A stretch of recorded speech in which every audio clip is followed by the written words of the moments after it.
Assalamualaikum teman-teman semua, kembali lagi dengan saya Gladi Yudhistha Sagara di channel Gatekno. Ngomong-ngomong, pada tahu semua kan artinya Gatekno?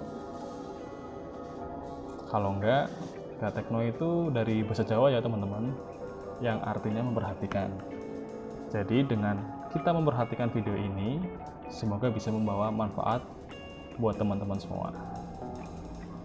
Pada video kali ini saya akan membahas tentang keamanan pada jaringan komputer, terutama pada router mikrotik. Menurut teman-teman, apakah keamanan pada jaringan ini penting untuk dibangun? Kalau menurut saya sih penting ya, terutama di sebuah perusahaan-perusahaan atau instansi, dikarenakan untuk meminimalisir adanya ancaman-ancaman dari seorang yang tidak bertanggung jawab, yang ingin merusak, membobol, atau merusak data dan sistem yang kita miliki. Maka dari itu, keamanan sebuah jaringan sangat penting menurut saya.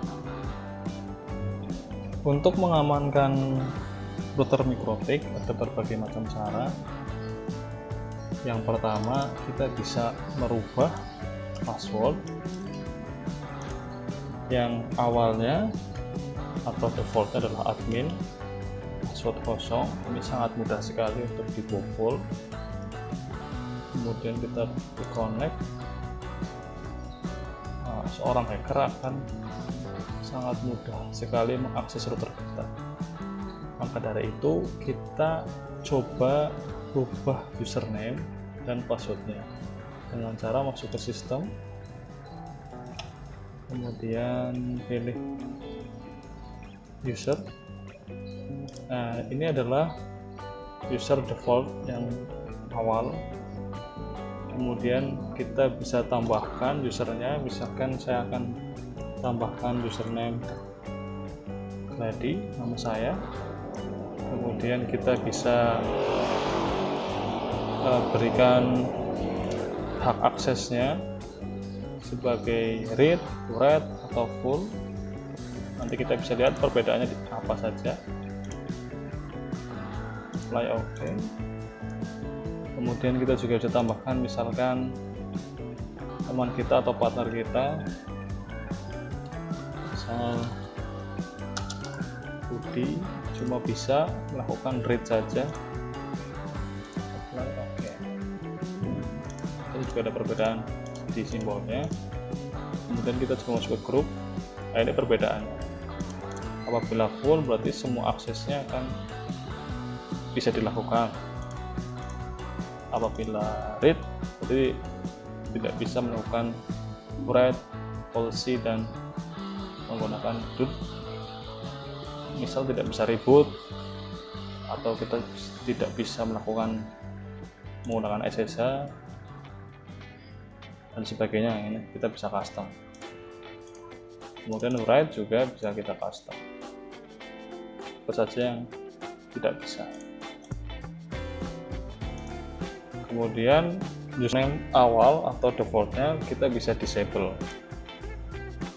Nah, sekarang kita coba menggunakan username yang baru kita buat.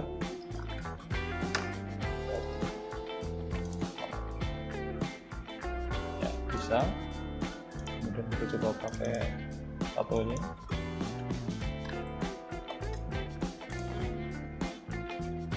Saya pakai yang admin, apakah masih bisa? Nah, sudah tidak bisa karena sudah di disable.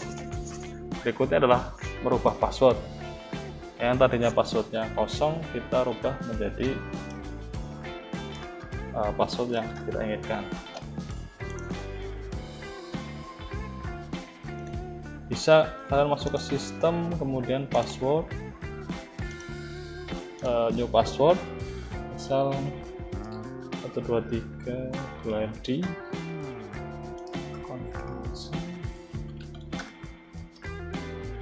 cek. Kemudian kita coba Gladi saja.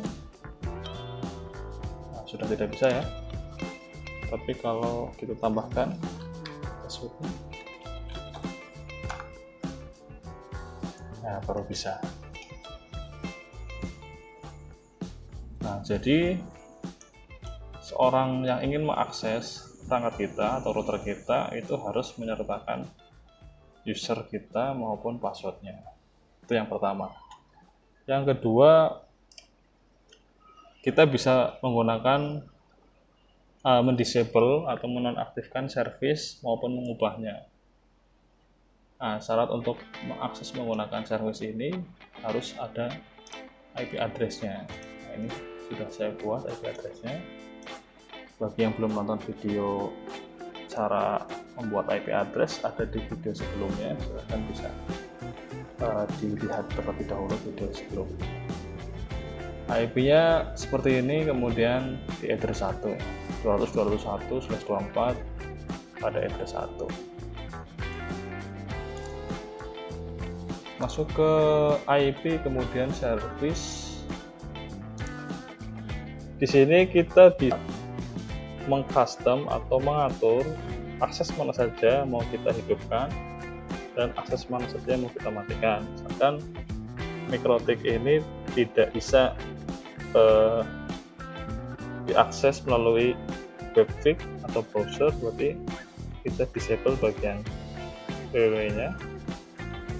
Kemudian tidak bisa diakses menggunakan telnet, tidak bisa diakses menggunakan SSH, tidak bisa diakses menggunakan FTP. Hanya bisa diakses menggunakan Winbox dengan port defaultnya 8291. Ini pun kita bisa ganti, portnya bisa kita ubah sesuai dengan keinginan kita, misalkan 2020. Nah, bagaimana hasilnya kita lihat kalau semuanya. Nah, untuk mengakses service Winbox-nya berarti kita harus menggunakan IP. Kalau pakai MAC address kita lihat bisa nggak? Oh, masih bisa ya, masih bisa. Coba kita gunakan IP. Nah, IP di sini bisa apa enggak? Tidak bisa. Di belakang IP harus disertakan port dari Winbox yang tadi kita rubah, yaitu 2020 dengan loginnya admin dan passwordnya yang tadi kita buat. Connect, ya baru bisa. Jadi untuk masuk cukup ada keamanan yang berlapis, mulai dari username, password maupun port yang sudah dirubah, serta port yang di disable. Nah, mari kita cek port yang kita disable apakah masih bisa. Ya, sudah tidak bisa ya, sudah tidak diakses. Tidak bisa, tambahkan port default. Ya, tidak bisa. Jadi hanya bisa diakses menggunakan Winbox pada port 2020.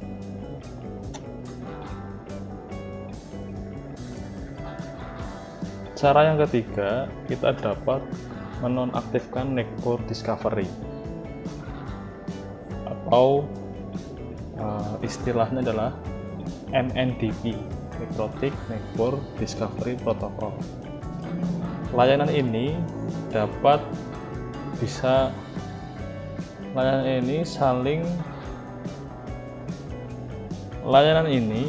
saling menemukan perangkat jaringan menggunakan layer 2. Contohnya kita bisa lihat di bagian menu network. Secara otomatis perangkat atau Winbox ini akan mencari MikroTik yang ada atau yang terhubung langsung pada komputer ini. Di sini kita bisa mengetahui MAC address-nya, IP address, dan identity. Begitu juga orang lain atau MikroTik lain juga dapat mengetahui MAC address kita, IP address kita, identitas kita, dan yang lainnya. Maka dari itu, alangkah lebih baiknya kita juga mendisable supaya informasi perangkat kita tidak terbagi ke orang lain. Nah, kita masuk dulu.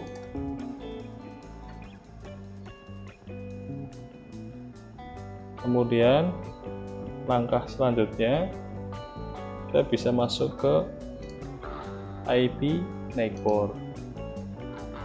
Nah, di sini saya sendiri bisa mengetahui perangkat-perangkat yang berada atau terhubung langsung dengan komputer saya. Nah, saya bisa mengetahui komputer pusat dengan IP-nya, kemudian MAC address-nya berapa, dan sebagainya, macam-macam versinya, RP-nya, kemudian ada juga terdeteksi di sini di Ether 1 ada 202,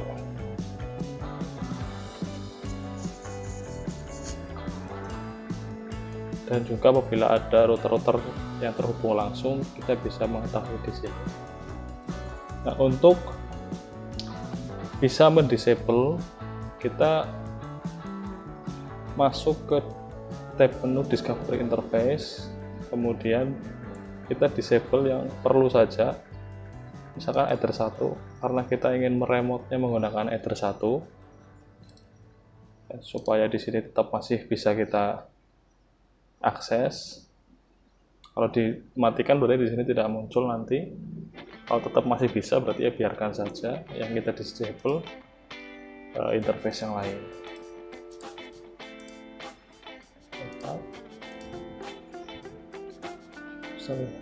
WLAN ya. Jadi cukup Ether 1 karena kita juga kadang lupa, jadi kita masih butuh fasilitas neighbor. Jadi cukup satu saja yang kita aktifkan, yang lainnya kita disable. Ya, langkah berikutnya kita dapat menonaktifkan atau mengubah fitur dari MAC address. Nah, kalau tadi kita mengakses IP harus menggunakan port. Nah, kalau cuma IP tidak bisa ya. Kalau pakai port baru bisa.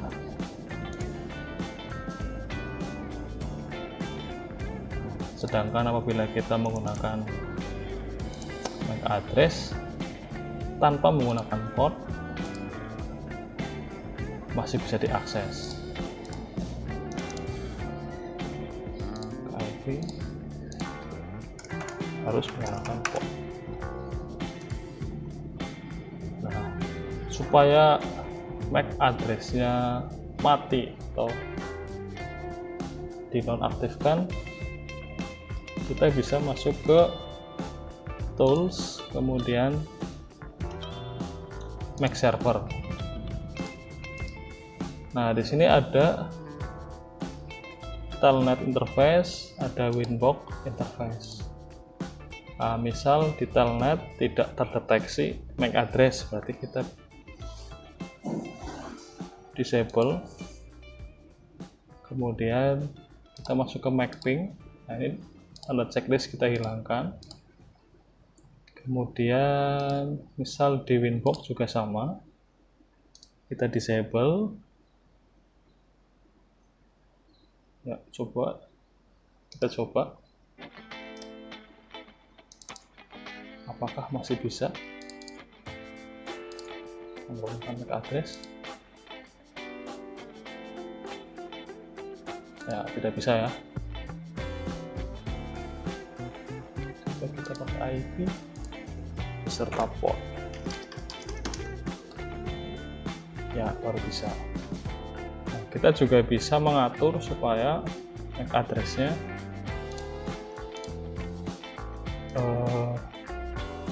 untuk Ether 1 tetap aktif, header yang lain tidak aktif. Nah, seperti ini. Kita coba. Ya, jadi untuk akses kita tetap MacAdit tetap bisa kita gunakan, tapi di interface yang lain tidak bisa digunakan.